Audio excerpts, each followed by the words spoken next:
어제 저녁에 저 아시는 분이 밤을 이렇게 보내주셨는데, 밤이 많죠? 10kg 정도 됩니다. 10kg. 근데 밤 알이 너무 커서 깜짝 놀랐습니다. 이분이 신경정신과 약물을 드시는 분인데, 그동안 몰라서 알이 크죠? 네, 잘 몰라서 보험금 청구를 못 했는데, 이분이 우울증하고 뭐 그런 증상들이, 여러 증상들이 있어서 약을 이렇게 매달 한 의료보험 되는 약제로 한 3만 원, 4만 원씩 드셨는데 그동안 한 4년 정도 청구를 안 했던 거예요. 그래서 이거 해당될 것 같은데, 그래서 제가 청구를 해 드렸습니다. 그래서 이번에 한 250만 원 정도 그동안 미청구된 보험금을 다 받으셨는데, 이렇게 고맙다고 알밤을 이렇게 잔뜩 보내셨습니다. 이분이 농사 짓는 건 아니고 이분이 잘 아시는 데서 이제 주문해서 보내주셨는데, 이게 아주 간식거리 없었는데 잘 됐습니다.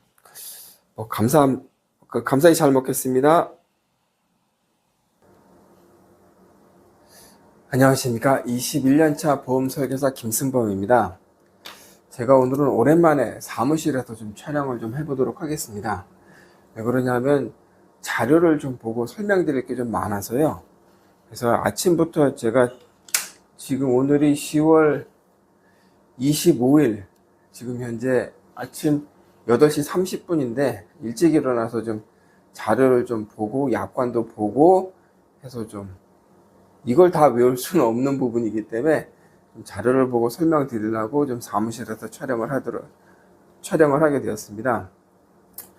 오늘은 실손보험에서 보장하는 신경정신과 진료비와 약제비에 대해서 좀 설명을 좀 드리도록 하겠습니다. 지금 말씀드리는 신경정신과 진단명들은 의료보험에서 보장하는 급여 진료비와 약제비 등이 보장이 됩니다. 네. 2016년 1월 이후 2016년 1월 이후 실손보험 가입자분들이 여기에 해당이 됩니다. 그러니까 2016년 1월 이후 가입자분들은 내가 신경정신과에서 진료받은 진료비와 약제비가 일부 보장이 될 수 있다, 그렇게 보시면 되겠습니다. 혹시 내가 그동안 신경정신과 치료를 받았는데 그리고 약제에도 이제 처방받아서 드셨는데 혹시 청구 안 하신 분들이 있으면 이 방송 꼭 주목하시기 바랍니다. 중요한 내용입니다. 그런데 반대로 그러면 그 이전 보험 가입자들은 해당이 안 됩니다. 해당이 안 됩니다. 그래서 내가 언제 실손보험 가입했냐가 중요하다는 말씀 좀 드리도록 하겠습니다.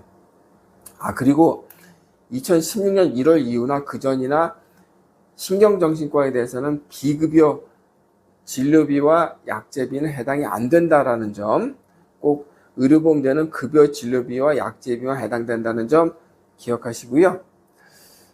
지금부터 바로 설명 들어가겠습니다. 먼저 F4부터 F9까지, 우리가 신경정신과 진단명은 전부 F, A, B, C, D, E, F 킬러 할 때 F, F로 시작됩니다.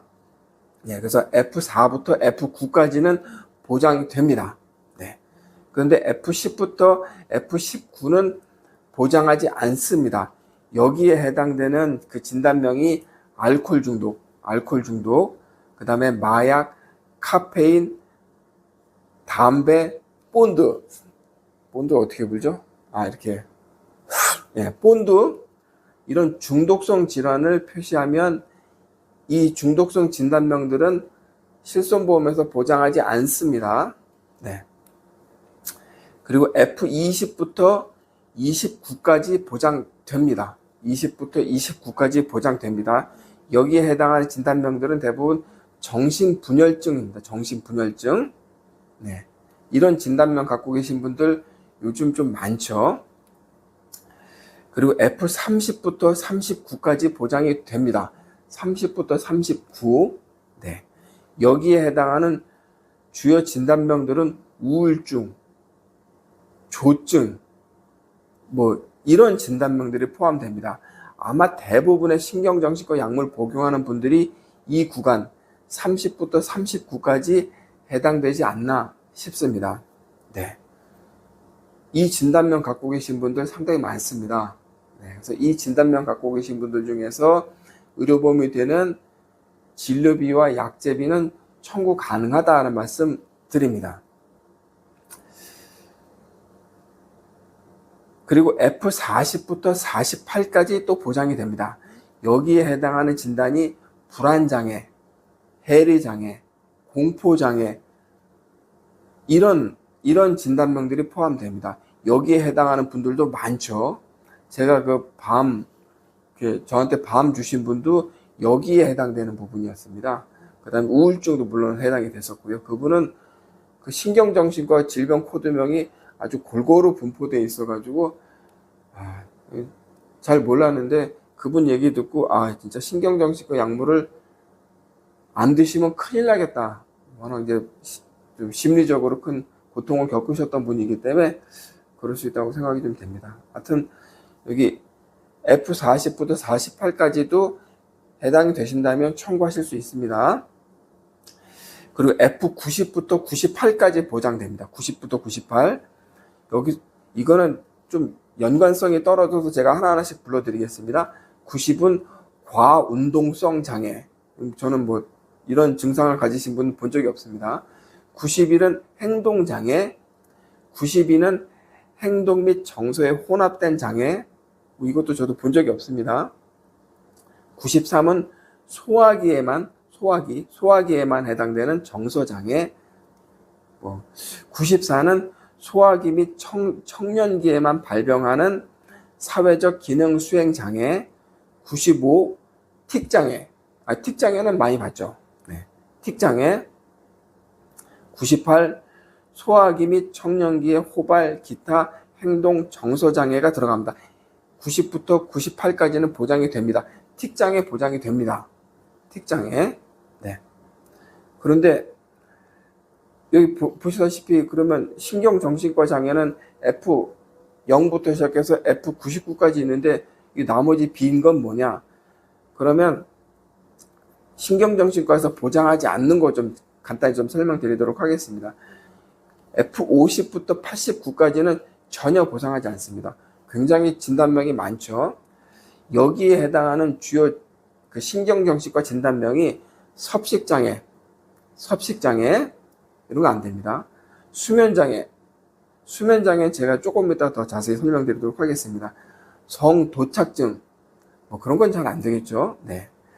그 다음에 정신발육 지체 말과 언어의 특수 발달 장애.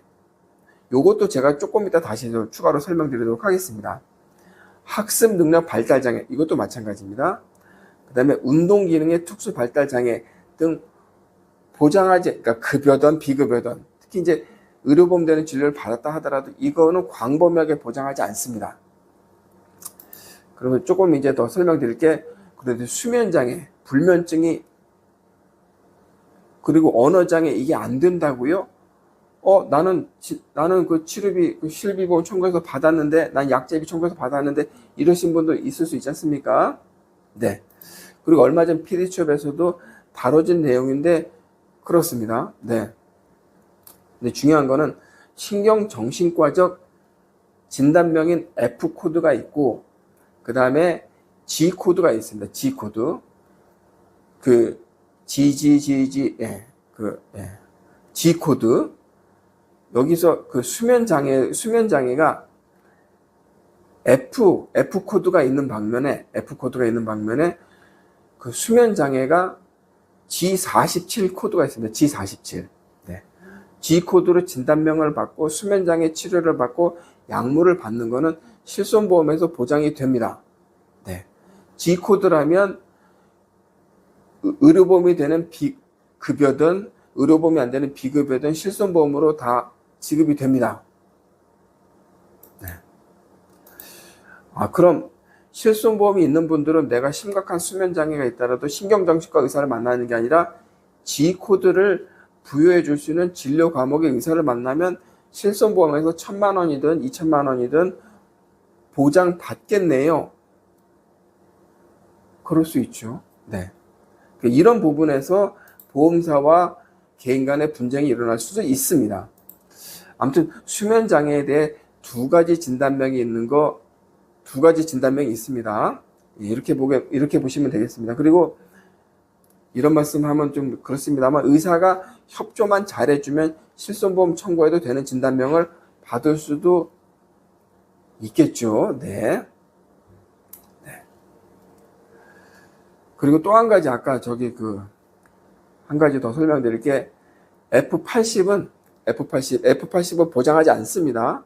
신경정신과 진단명 F80은 보장하지 않습니다. 이 F80이 요즘 소아들이 많이 치료받고 있는 말과 언어의 발달장애입니다. 발달장애.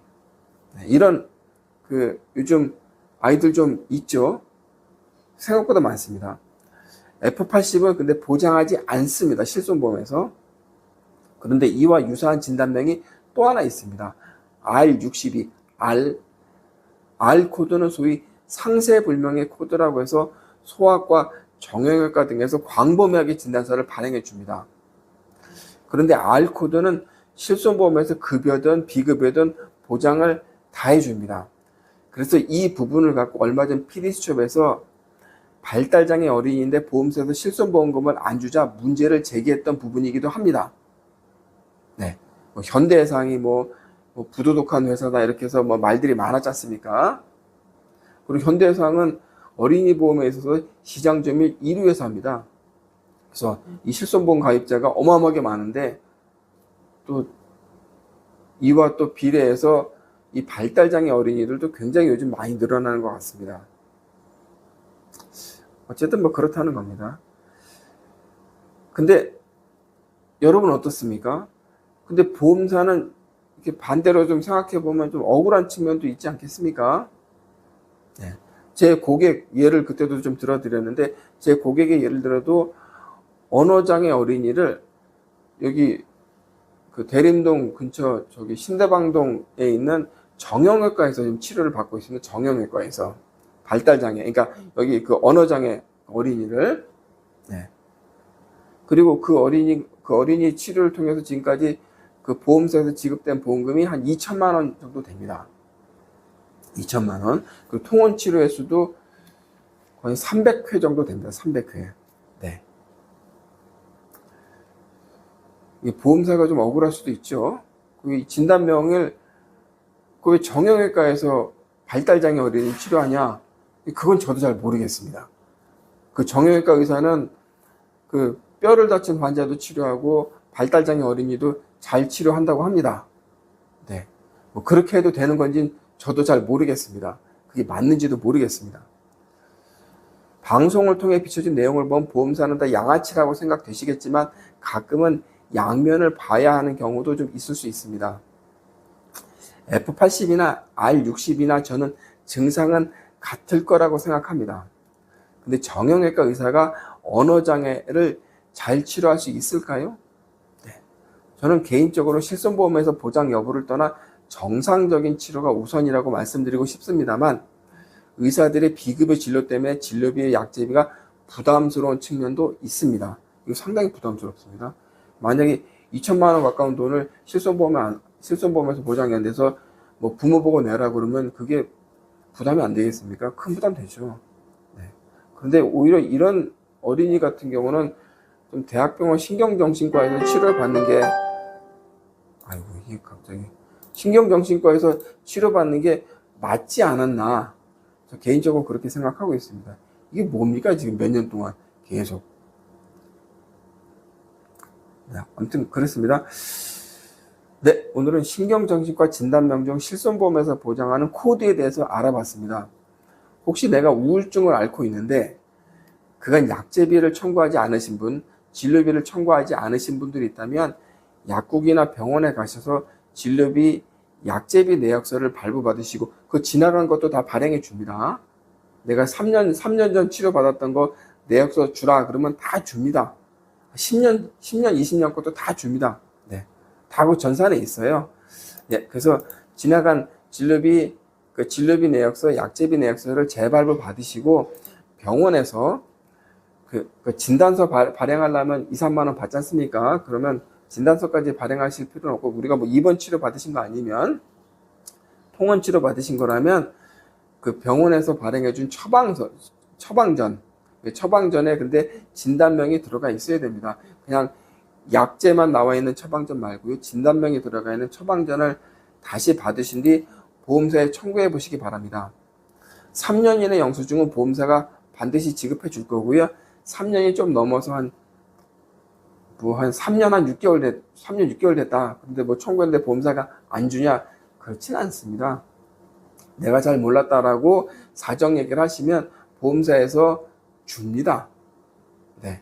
안 주면 좀 욕하지 마시고, 좀 몰랐다, 이렇게 좋게 이야기하시면 그 담당자가 웬만하면 처리해 줍니다. 뭐 큰 돈 아니지 않습니까? 뭐 약제비, 신경정신과 약제비가 뭐 몇백만 원, 수천만 원 되는 거 아니지 않습니까? 네, 그 정도는 보험사가 유두리를 둡니다. 네, 그래서 혹시 내가 청구하지 않은 신경정신과 약제비랑 진료비가 있다면 한번 내가 처방전에 나와 있는 진단명 분류번호를 보시고, 제가 오늘 설명드린 그 분류번호 해당되는지 한번 보시고 청구해 보시면 되겠습니다. 혹시 요 신경정신과 치료받는 데 있어서 실손보험 지급 여부와 관계돼 궁금한 사항이 있으시면 댓글로 남겨주시고 저한테 연락해 주시면 제가 좀 설명드리도록 하겠습니다. 네, 저한테 이제 가입하신 분들 중에서도 이런 약이나 치료 받으신 분들이 많은데, 제가 원만하게 지급받을 수 있도록 제가 다 도와드리고 있습니다. 네, 오늘 방송은 여기서 마치도록 하겠습니다. 네, 감사합니다.